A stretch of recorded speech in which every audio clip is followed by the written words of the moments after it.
بسم اللہ الرحمن الرحیم۔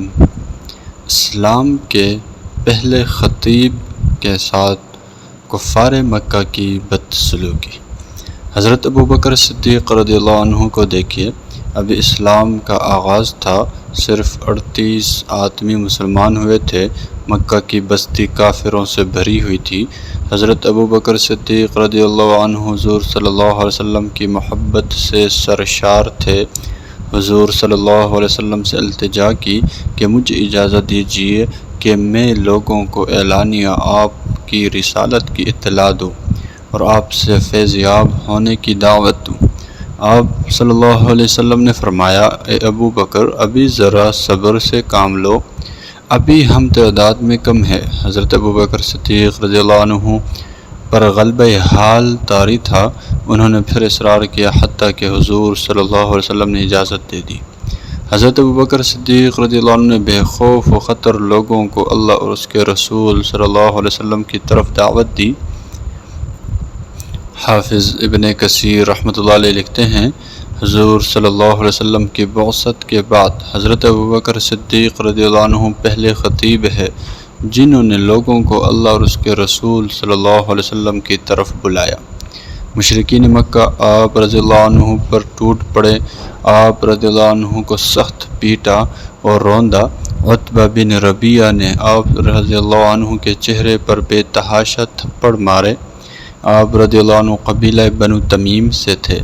آپ رضی اللہ عنہ کے قبیلے کے لوگوں کو خبر ہوئی تو وہ دوڑے ہوئے آئے، مشرکین سے انہیں چھڑا کر ان کے گھر چھوڑ آئے۔ حضرت ابوبکر صدیق رضی اللہ عنہ بے ہوش تھے اور لوگوں کا خیال تھا کہ وہ جان بر نہ ہو سکیں گے۔ وہ دن بھر بے ہوش رہے۔ جب شام ہوئی تو آپ رضی اللہ عنہ کو ہوش آیا۔ آپ رضی اللہ عنہ کے والد ابو قحافہ اور آپ رضی اللہ عنہ کے قبیلے کے لوگ آپ رضی اللہ عنہ کے پاس کھڑے تھے۔ ہوش آتے ہی پہلی بات انہوں نے یہ کہی کہ رسول اللہ صلی اللہ علیہ وسلم کہاں ہے اور کس حال میں ہے؟ ان کے قبیلے کے لوگ سخت برہم ہوئے اور انہیں ملامت کی کہ جس کی وجہ سے یہ ذلت و رسوائی تمہیں اٹھانی پڑی اور یہ مار پیٹ تمہیں برداشت کرنی پڑی، ہوش میں آتے ہی تم پھر اسی کا حال پوچھتے ہو۔ ان عقل کے اندھوں کو کیا خبر تھی کہ ان کی خاطر سختیاں جھیلنے میں جو لذت ہے وہ دنیا داروں کو پھولوں کی سیج اور بستر کے خواب پر بھی حاصل نہیں ہوتی۔ ان کے قبیلے کے لوگ مایوس ہو کر اپنے گھروں کو لوٹ گئے اور ان کی ماں ام الخیر سے کہہ گئے کہ جب تک محمد صلی اللہ علیہ وسلم کی محبت سے یہ باز نہ آ جائے، اس کا بائیکاٹ کرو اور اسے کھانے پینے کو کچھ نہ دو۔ ماں کی مامتا تھی، جی بھر آیا، کھانا لا کر سامنے رکھ دیا اور کہا کہ دن بھر کے بھوکے ہو، کچھ کھا لو۔ حضرت ابوبکر صدیق رضی اللہ عنہ نے کہا، ماں، اللہ کی قسم، میں کھانا نہیں چکھوں گا اور پانی کا گھونٹ تک نہیں پیوں گا جب تک حضور صلی اللہ علیہ وسلم کی زیارت نہ کروں۔